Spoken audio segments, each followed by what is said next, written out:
Il est tard. Tu rentres chez toi à pied, le long de la rivière parce que c'est le chemin le plus court et que tu l'as fait 1000 fois. La lune éclaire juste assez pour voir où tu poses les pieds. Et là, tu vois une femme, assise au bord de l'eau. Elle est seule et elle est magnifique. Le genre de beauté qui te fait perdre la tête et qui te fait oublier qu'il est 3 heures du matin et que personne ne devrait être là à cette heure-ci. Elle te sourit, elle t'appelle et toi, comme un idiot, tu t'approches. Ce que tu ne sais pas encore, c'est qu'il ne faut surtout pas regarder ses pieds. Aujourd'hui, on parle de la légende la plus célèbre, la plus terrifiante et la plus mal comprise de tout le Maghreb et plus particulièrement du Maroc. Une histoire que ta grand-mère connaît, que tes parents t'ont peut-être racontée pour te faire peur.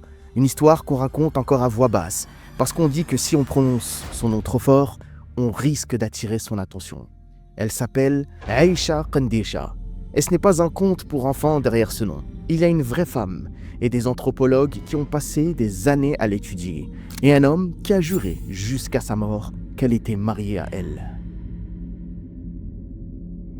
On commence par le début, par l'histoire que tout le monde connaît. Aïcha Qandisha, c'est une créature qu'on classe du côté des djinns. Ces êtres invisibles faits de feu, mais elle n'est pas un djinn comme les autres. Elle a un nom, elle a un visage, elle a une personnalité. Et surtout, elle a une méthode. Le jour, on ne la voit pas. C'est une créature de la nuit. Elle vit près de l'eau, toujours près d'une rivière, d'un canal, d'une source ou bien la mer. Et c'est là, dans ces lieux entre deux mondes, ni tout à fait la ville, ni tout à fait le désert, qu'elle attend. Elle apparaît sous les traits d'une femme d'une beauté irréelle. De longs cheveux noirs, la peau claire et une cape sombre sur les épaules. Et en dessous, des vêtements faits pour séduire. Parce que c'est ça son arme, c'est sa beauté. Elle s'approche des hommes, souvent des jeunes hommes. Parfois, elle prend même l'apparence de leur propre femme, de leur fiancé, pour mieux les piéger. Elle les charme, elle les attire et elle les entraîne dans son piège. Aïcha Qandisha a un secret. Sous sa robe, à la place des pieds, elle a des sabots de chèvre ou de chameau selon les régions. Le signe qu'elle n'appartient pas à notre monde. Et quand l'homme comprend, quand il baisse les yeux et qu'il voit, il est déjà trop tard. On raconte que ceux qui croisent Aïcha Qandisha en ressortent rarement indemnes. Certains deviennent fous, certains tombent malades et certains ne reviennent pas du tout. Mais voilà ce qui est fascinant. Aïcha Qandisha, ce n'est pas une seule histoire, c'est des dizaines d'histoires. Parce que dans chaque région du Maroc, on te la raconte différemment. À Tanger, on te dira qu'elle vit dans la mer. À Tétouan, elle hante les rives de l'Oued Martil. À Fès, on raconte qu'elle se cache dans un canal de drainage au cœur même de la ville. Et chez les Beni Hassan, c'est dans les eaux de Sebou qu'elle attend. Et chaque région a ses petites règles, ses détails. Chez les Beni Hassan, justement, on dit que Aïcha a une faiblesse. Elle a peur du fer, de l'acier. Une simple aiguille, un couteau ou un métal peut la faire fuir. C'est pour ça que dans certaines familles, on mettait un objet en fer sous l'oreiller de nouveau-né pour se protéger d'elle. On dit aussi qu'elle n'est pas seule, qu'elle a un compagnon, un époux. Un autre dit « Hammou Qayyou ». Retiens ce nom. On va le recroiser tout à l'heure. Et il va nous mener beaucoup plus loin que tu crois. Et il y a une version plus sombre encore, où Aïcha ne s'en prend pas qu'aux hommes. Dans certaines traditions, on raconte qu'une femme enceinte qui croise son regard risque de perdre son enfant. Alors voilà, c'est l'histoire. C'est la version qu'on se transmet de génération en génération, de bouche à oreille, en famille, quand la nuit tombe. Mais maintenant, je vais te poser la question. Celle que personne n'ose jamais quand on raconte Aïcha Qandisha pour faire peur. D'où elle vient cette femme? Parce que les légendes ne naissent pas de rien. Derrière chaque croque-mitaine, il y a souvent quelque chose de réel. Quelqu'un de réel. Et là, on a 3 pistes, 3 théories. Et la première va sérieusement changer ton regard sur elle. Reviens avec moi quelques siècles en arrière, au 15e et 16e siècle. Le Maroc n'est pas le pays que tu connais aujourd'hui. Sur les côtes, les Portugais débarquent. Ils construisent des forteresses. Ils occupent les villes, ils prennent le contrôle. Et à El Jadida, qu'on appelait alors Mazagan, il y a une citadelle portugaise qui tient encore debout aujourd'hui. Tu peux aller la visiter. Et c'est là, selon cette première théorie, que tout commence. On raconte qu'il aurait existé une femme, une noble, certaines disent même une comtesse. Et cette femme aurait perdu son mari tué par les occupants. Brisée, mais pas vaincue. Elle aurait décidé de se venger. Pas avec une arme ou avec une épée. Avec la seule arme qu'on ne lui prendrait jamais. Elle-même. Elle attirait les soldats portugais. Elle se servait de sa beauté pour les éloigner de leur poste, pour les entraîner à l'écart dans le noir, près de l'eau. là où des combattants marocains l'attendaient, cachés, prêts à les tuer. Une femme seule qui fait tomber un par un les soldats d'une armée d'occupation. Encore et encore, au point que les soldats ont commencé à avoir peur d'elle, au point qu'ils se sont mis à raconter entre eux qu'elle n'était pas humaine, qu'aucune femme normale ne pouvait faire ça, qu'elle devait avoir des pouvoirs. Et c'est peut-être ça, la naissance de cette histoire. Une combattante de la liberté transformée par la peur de ses ennemis en démon. Avec le temps, l'histoire s'est mélangée aux croyances sur les djinns. La résistance est devenue une créature. L'héroïne est devenue un monstre. Et son nom est resté, mais chargé d'une terreur qui, à l'origine, n'était pas la sienne. C'était celle de ceux qu'elle combattait. Garde ça en tête, parce que ça veut dire que, peut-être, la femme qu'on a appris à craindre était en réalité une héroïne.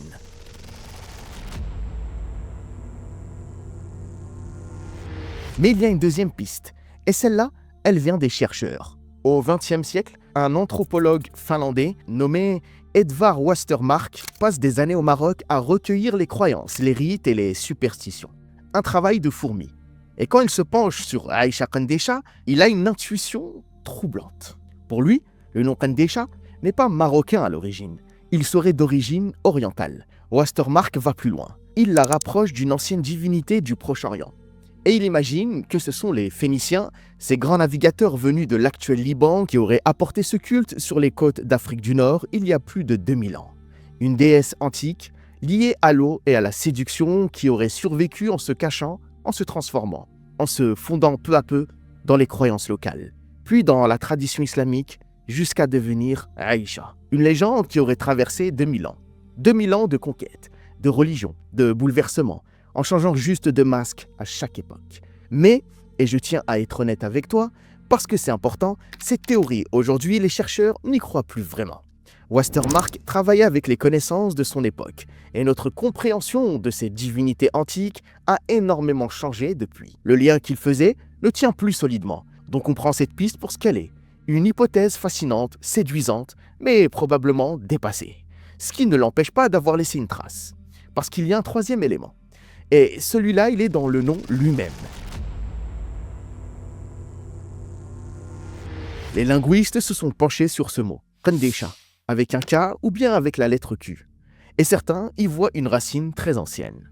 Selon une grande encyclopédie de référence sur le monde musulman, le nom viendrait d'un mot hébreu ancien qui signifie littéralement « prostituée sacrée ». Ces femmes liées, dans certaines religions antiques, au temple et au culte de fertilité. Une autre piste relie le nom au mot arabe pour carthaginoise. De Carthage, cette grande cité antique encore une fois liée aux Phéniciens. Alors qu'est-ce qu'on fait de tout ça? On a une résistante du 15e, 16e siècle, une déesse antique, un nom aux racines troubles. Et la vérité, c'est que personne ne peut trancher avec certitude. Au-delà des récits qu'on se transmet à l'oral, l'origine historique de Aïcha Kandesha n'est pas vérifiable. Et on ne peut pas prouver d'où elle vient. Et tu sais quoi? C'est exactement ce qui la rend si puissante. Une légende dont on ne connaît pas la source, c'est une légende qui peut être tout à la fois. L'héroïne et le monstre, la victime et la prédatrice, la femme réelle et le djinn. Mais attends, parce que jusqu'ici on a parlé de Aïcha comme d'une histoire, d'un mythe, de quelque chose du passé. Sauf que pour certains aujourd'hui, en ce moment même, Aïcha Kandesha n'est pas une histoire, c'est une présence bien réelle. Et il y a des gens dont c'est carrément le métier de s'occuper d'elle. Ce que beaucoup de gens ignorent, c'est que Aïcha Kandesha n'est pas une créature qui fait peur. Dans tout un pan de la culture marocaine et nord-africaine, elle est au centre de rituels de guérison. Il y a des confréries, les Hammacha, les Gnawa, les sociétés du Dhr, pour qui Aïcha est une entité avec laquelle on peut composer, avec laquelle on peut entrer en relation. Et ces confréries organisent des cérémonies où, tiens-toi bien, des gens cherchent volontairement à être possédés par elle. Oui, totalement volontairement. Parce que dans cette vision du monde, la possession n'est pas forcément une malédiction.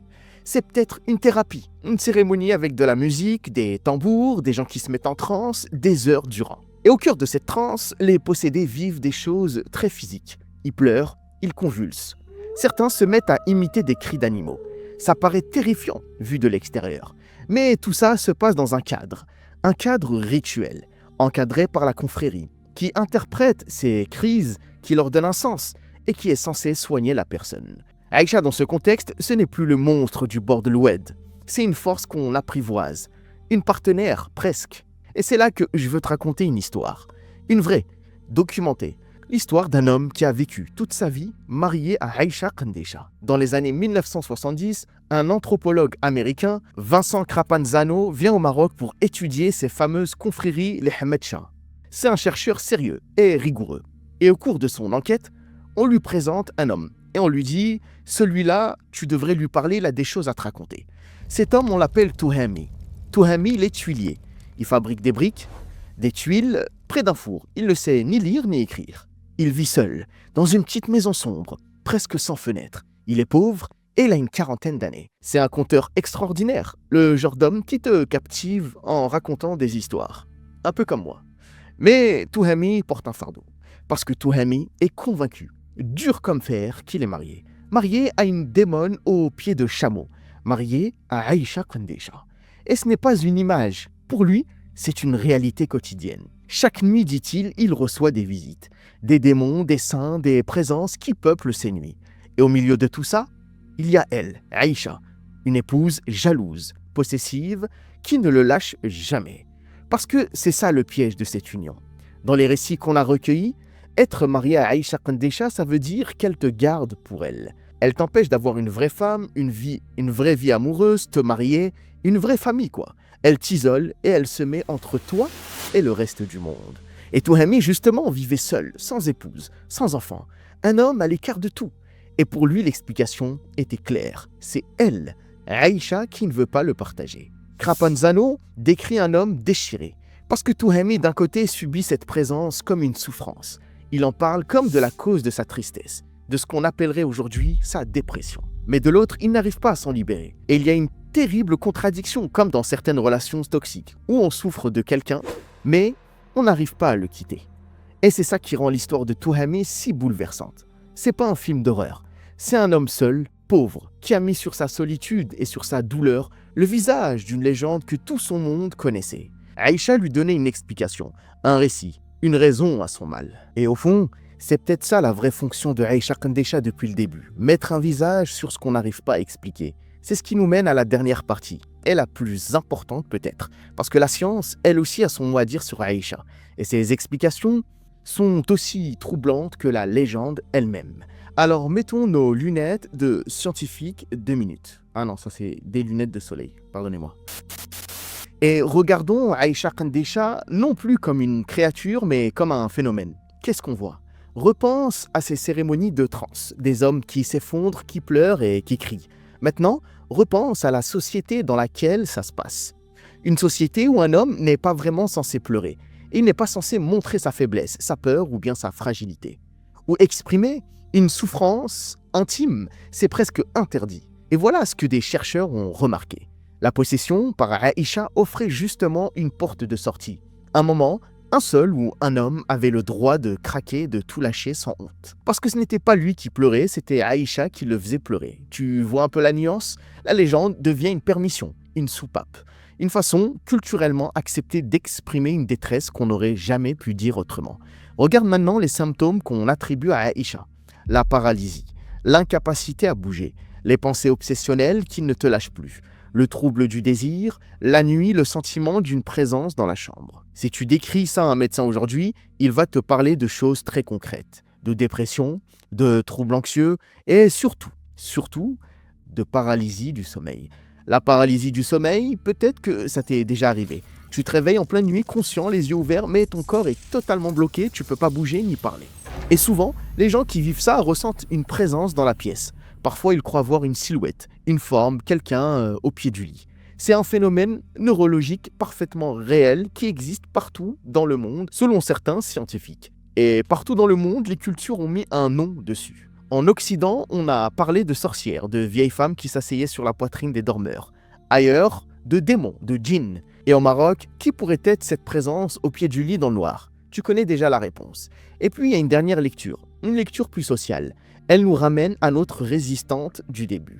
Souviens-toi, à l'origine peut-être une femme forte, une femme libre, une femme qui faisait trembler des soldats, une femme dangereuse parce que puissante. Des chercheurs ont fait remarquer quelque chose de dérangeant. Cette transformation d'héroïne en démon, ce n'est pas anodin.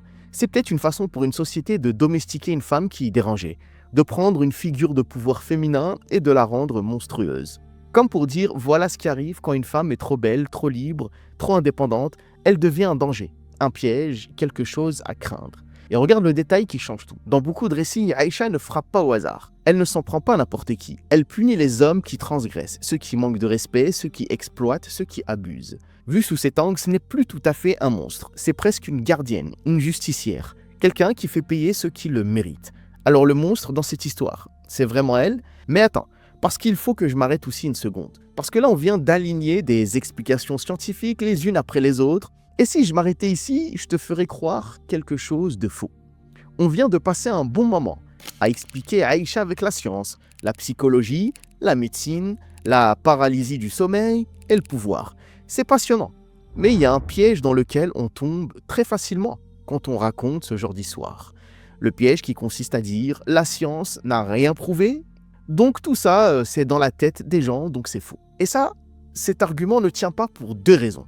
La première, c'est de la simple logique. Le fait que la science ne puisse pas mesurer quelque chose ne prouve pas que ce quelque chose n'existe pas. Ça prouve juste que nos instruments ne sont pas faits pour ça. L'absence de preuve, ce n'est pas la preuve de l'absence. Un microscope ne te dira jamais si une musique est belle. Ça ne veut pas dire que la beauté n'existe pas. Il y a des pans entiers du réel que la science, par construction, ne touche même pas. Et la deuxième raison, elle est plus importante encore. Parce que pour une immense partie de l'humanité, l'existence de Aïcha, ou en tout cas de ce qu'elle est, n'est pas une superstition. C'est une certitude. Et elle repose sur la croyance et la foi. Dans l'islam, les djinns ne sont pas du folklore. Ce ne sont pas des contes pour faire peur aux enfants.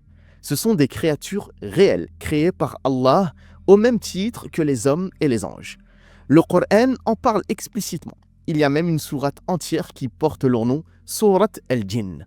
Dans cette vision du monde, il existe, juste à côté de nous, en permanence, un monde qu'on ne voit pas. Là, tout de suite, à côté de toi, peut-être qu'il y a un djinn. Et ce monde-là, on appelle l'invisible, al-Ghaib. Des êtres qui vivent, qui ont une volonté, un libre arbitre, une croyance. Certains sont bons et certains sont mauvais. Et dans ce cadre-là, Aïcha Kandisha n'a pas besoin d'être une déesse phénicienne, ni une résistante du XVIe siècle, ni un symptôme pour exister. Elle peut être tout simplement ce que des générations entières ont dit qu'elle était, une djinniya, un être réel du monde de l'invisible. Et alors toutes ces rencontres au bord de l'eau, ces présences dans la nuit, ces vies qui basculent, ce ne sont pas des hallucinations.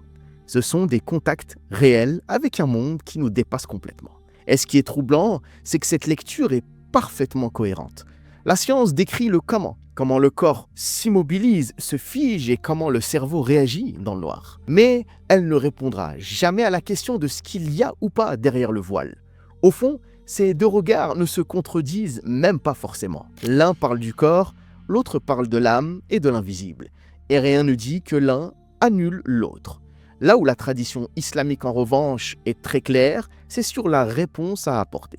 Parce que si les djinns sont réels, alors on ne cherche surtout pas à se marier avec eux, ni à organiser des cérémonies pour se faire posséder volontairement. Beaucoup de savants considèrent justement ces pratiques-là comme dangereuses et interdites. La bonne réponse dans l'islam, c'est l'exact inverse. Ce n'est pas d'apprivoiser la créature, mais c'est de s'en protéger, se réfugier auprès d'Allah, la récitation du Coran, les invocations, ce qu'on appelle aussi la ruqya. Alors avant de ranger tout ça dans le tiroir vieille croyance, pose-toi vraiment la question. Et si les anciens n'étaient pas naïfs? Et s'ils décrivaient avec leurs mots à eux quelque chose de réel? Quelque chose que la science, justement, n'est pas équipée pour voir. Mais je ne vais pas trancher à ta place. Mais je trouve que ce serait arrogant de balayer d'un revers de main une croyance partagée par certaines de millions de personnes depuis des siècles, juste parce qu'un appareil ne sait pas la mesurer. Reviens avec moi une dernière fois au bord de l'Oued. L'homme qui s'approche de la belle inconnue en pleine nuit. Maintenant, tu en sais beaucoup plus que lui. Tu sais qu'elle est peut-être une déesse vieille de 2000 ans, ou une résistante qui a vengé son mari, ou une explication qu'un peuple a inventée pour mettre des mots sur la dépression, sur la solitude, sur ces nuits où tu n'arrives plus à bouger ton corps, ou une présence s'assoit au pied de ton lit. Tu sais tout ça. Et pourtant, si c'était toi, cette nuit-là, sur ce chemin, est-ce que tu regarderais ses pieds, ou est-ce que, comme tous les autres avant toi, tu t'approcherais quand même? Aïcha Kandisha n'est ni tout à fait un mensonge, ni tout à fait une vérité. Elle est quelque part entre les deux, dans cet espace où vivent toutes les grandes légendes, celles qu'on n'arrive jamais ni à prouver ni à oublier. Et tant qu'il y aura des rivières, des nuits sans lune et des hommes qui rentrent seuls, on continuera de citer son nom. Mais tout doucement, pour ne pas l'attirer. Si cette histoire t'a tenu jusqu'ici, dis-moi en commentaire, est-ce que tu connaissais Aïcha Kandesha? Et est-ce que tu as déjà vécu des histoires similaires? Ou bien des gens que tu connais qui ont déjà vécu ce genre d'histoire? Et aussi un dernier truc, en toute amitié. Si ce soir, tu te lèves à 3h du matin pour aller boire un verre d'eau dans le noir et que tu te retrouves à allumer toutes les lumières du couloir, juste au cas où, sache que t'es pas tout seul. Je pense qu'on le fait tous. On est des millions à le faire. Et c'est pas de la peur, hein, c'est juste de la prudence. C'est différent. Et si jamais, en rentrant, tu croises une femme magnifique, assise au bord d'une rivière à minuit, et qui te sourit et qui t'appelle en même temps, je dis ça, je dis rien, hein, mais quand même, regarde ses pieds avant de tomber amoureux. Ça peut t'éviter pas mal de complications. Et garde aussi une petite bouteille coranisée sur toi, on sait jamais. Fi amanillah.